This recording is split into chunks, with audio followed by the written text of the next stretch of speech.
प्रणाम सभी को। जैसा इस वीडियो का आप टाइटल देख रहे हो, तो इस को बात को सिद्ध करने के लिए पहले आपको एक उपनिषद की कथा सुननी पड़ेगी।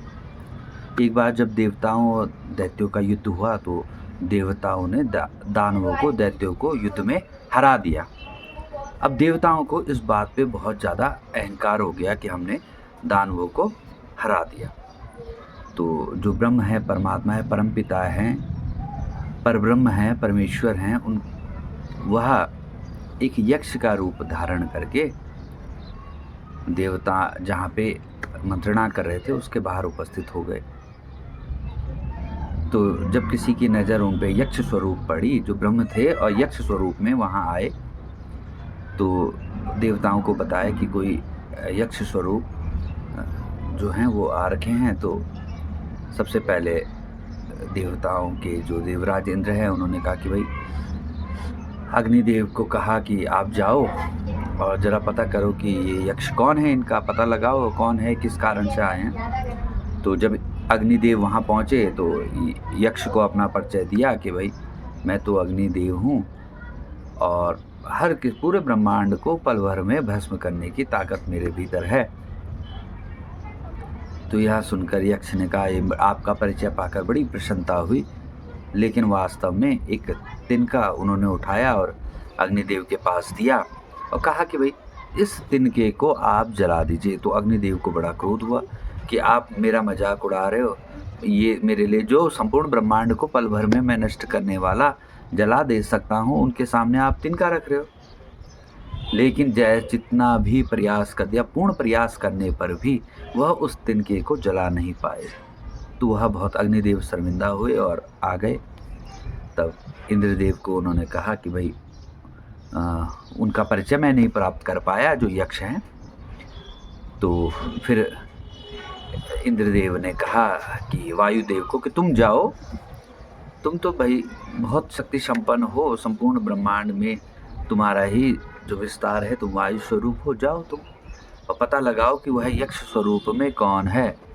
तो जब वायुदेव वहाँ पहुँचे तो वायुदेव ने भी अपना परिचय दिया कि देखो मैं तो संपूर्ण ब्रह्मांड में जो वायु रूप में संचरित हो रहा हूँ, मेरे ये जो पत्ता पत्ता हिल रहा है वो मेरी शक्ति के कारण ही है।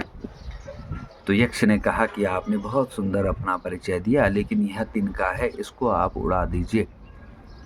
तो वायुदेव उस पत्ते को, तिनके को भी उड़ा नहीं पाए और बहुत शर्मिंदा हुए। उन्होंने माफ़ी मांगी कि आप कोई ऐसी दिव्य शक्ति हैं जिसका परिचय हम नहीं पा रहे हैं, हमें क्षमा कीजिए। तो वायुदेव भी इंद्रदेव के पास पहुँचे। ये उपनिषद की कथा है। तो उसके बाद जब इंद्रदेव को पता चला तो इंद्रदेव तुरंत वहाँ पहुँचे और यक्ष तुरंत वहाँ से चले गए। तो वहाँ तब तक उमा देवी मिली। तो उमा देवी को इंद्रदेव ने पूछा कि कौन थे यक्ष। तो उमा देवी ने कहा वह स्वयं ब्रह्म थे। देवताओं के भीतर अभिमान आ गया था कि हम अपनी शक्ति से इस युद्ध को जीते।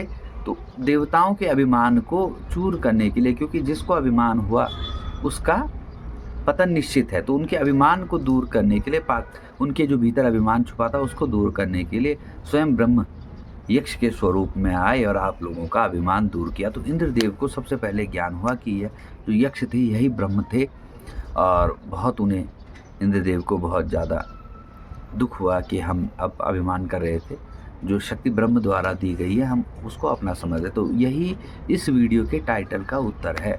आप इस पूर्ण जगत को देखो।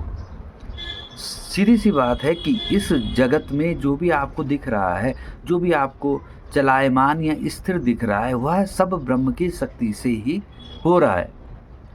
तो उस ब्रह्म को देखने के लिए आपको ऐसा क्यों लग रहा है कि आपको भगवान प्रतिपल नहीं दिख रहा है? भगवान छुपा हुआ नहीं है कहीं भी, लेकिन हम उसको उस दृष्टि से नहीं देख पा रहे हैं। हमें वह दृष्टि लानी पड़ेगी। वह कैसे आएगी? वह साधना से आएगी। वह जब आप साधना करेंगे तो वह दृष्टि आपके भीतर जागने लगेगी कि वास्तव में एक ब्रह्म ही है सब जगह, लेकिन हम सब भूल बैठे हैं कि हम वह हैं। ब्रह्म स्वयं को भूल चुका है और मनुष्य रूपों में, विभिन्न जीवों, विभिन्न प्राणियों के रूप में दुनिया में है। और जिस जिस शक्ति ने अपने स्वरूप को जान लिया वह पूजनीय बन गया। जो राम, कृष्ण, बुद्ध, महावीर, कबीर, यह सब विभूतियां हैं जिन्होंने अपने ब्रह्म स्वरूप को जान लिया और यह ब्रह्म ही हैं, वह स्वयं ब्रह्म ही हैं। कृष्ण खुद कहते हैं कि भाई जो सर्व धर्म परित्याजेत मम शरणम ब्रजा, की मतलब सब धर्मों को त्याग के मेरी शरण में आ जाओ। सर्व धर्मों को त्याग के मतलब ईश्वर को, मतलब ये हम मान लो कि मैं, मेरे सब काम तुम्हारे लिए समर्पित हैं। तो जब तुम कुछ भी करोगे तो वह ईश्वर को ही समर्पित हो जाएगा, मुझको ही समर्पित हो जाएगा। तो वास्तव में इसके लिए क्या है कि हमें यह नज़र बनानी पड़ेगी कि जो देवता भी जिस नज़र को नहीं पा पाए थे, आप समझ रहे हो, देवताओं को भी यक्ष ने यह अनुभव कराया, जो यक्ष रूप में स्वयं ब्रह्म थे। भगवान शिव परब्रह्म परमेश्वर यक्ष रूप में आए कि भाई यह जो शक्ति तुम सोच रहे हो वो तुम्हारी नहीं है। वैसे ही दुनिया में जो लोग दिख रहे हैं वो आपको कुछ भी करते हुए दिख रहे हैं, वो वास्तव में ब्रह्म की शक्ति ही है और ब्रह्म ही है, और उनको ब्रह्म रूप में ही आप देखो। तो ऐसा नहीं है कि आप कहो कि भाई भगवान हमें जगत में नहीं दिख रहा है, भगवान जगत में है। इन वृक्षों को देखो ना, यह जीवन दे रहे हैं हम सबको, तो यह ब्रह्म ही तो है। और यह किसकी शक्ति है? कोई वृक्ष, हम या कोई भी जीव बिना उसकी शक्ति के कुछ नहीं कर सकता। आप बोलोगे कैसे करेगा? जैसे ही जो ईश्वर है उसने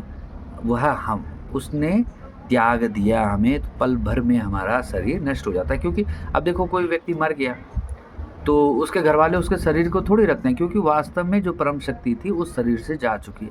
और जब परम शक्ति उस शरीर से चली गई तो फिर उसका जो उसको जला दिया जाता है, क्योंकि वो ये शरीर तो पंच तत्व का मिला हुआ है, तो उसको पंच तत्व में मिला दिया। और जो हमारी स्वयं ब्रह्म स्वरूप आत्मा है वह अपने नए रूप में आ गई, या नया रूप में जो धारण कर लिया, जिसको गीता में कहते हैं कि भाई इस देही को ना तो शस्त्र काट सकते हैं ना आग जला सकती है। तो समझ रहे हो? तो यह सबसे साधारण तरीका है। आप बिल्कुल इसमें मत रहिए कि ईश्वर को देखा नहीं जा सकता। ईश्वर को प्रतिपल देखा जा रहा है, लेकिन हमें वह दृष्टि, वह समझ विकसित करनी पड़ेगी। क्योंकि कहा गया है कि भाई जो इंद्रियां हैं इनका राजा मन है, मन का राजा बुद्धि है, और बुद्धि से परे जो है वो आत्मा है। तो इस बुद्धि का जब आप तर्कपूर्ण और उपनिषदों के पूर्ण और वेदांत के अनुसार जानने की कोशिश करेंगे तो निश्चित रूप से आपको समझ आ जाएगा कि यह संपूर्ण ब्रह्म है और ब्रह्म ही दिख रहा है हमें सब जगह। ब्रह्म ही दिख रहा है ये निश्चित रूप से, यह जो संपूर्ण शक्ति है, क्योंकि बिना ब्रह्म की शक्ति के तो पत्ता भी नहीं हिल पाता। तो यह सब ब्रह्म है। अब बात ये आती है कि भाई जब सब ब्रह्म है तो जो दुष्ट व्यक्ति है वो भी तो ब्रह्म ही है। वास्तव में वह भी ब्रह्म है, लेकिन वह अपने को भुला चुका है। सभी अपने को भुला रखे हैं, लेकिन जन्म जन्म के जो चला आ रहा है ये ज़िंदगी, तो हमारा जो ये फिजिकल बॉडी है वो तो कुछ समय के लिए ही है, 70-80 साल जितना आप बोल सको, क्योंकि इसके तो कुछ निश्चित पता ही नहीं है हमें कितने साल। तो लेकिन वह जो परम सत्ता है,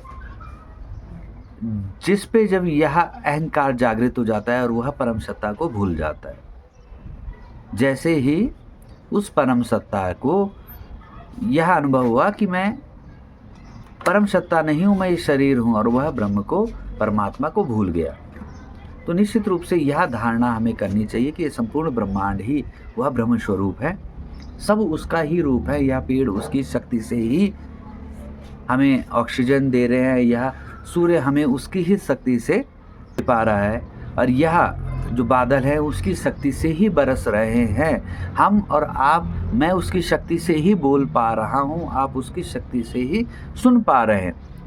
यह धारणा हमें बनानी चाहिए। धीरे धीरे जब हम इस धारणा पे पक्के हो जाएंगे तो निश्चित रूप से हमें फिर समझ आने लगेगा कि वास्तविक रूप से ये सत्य है।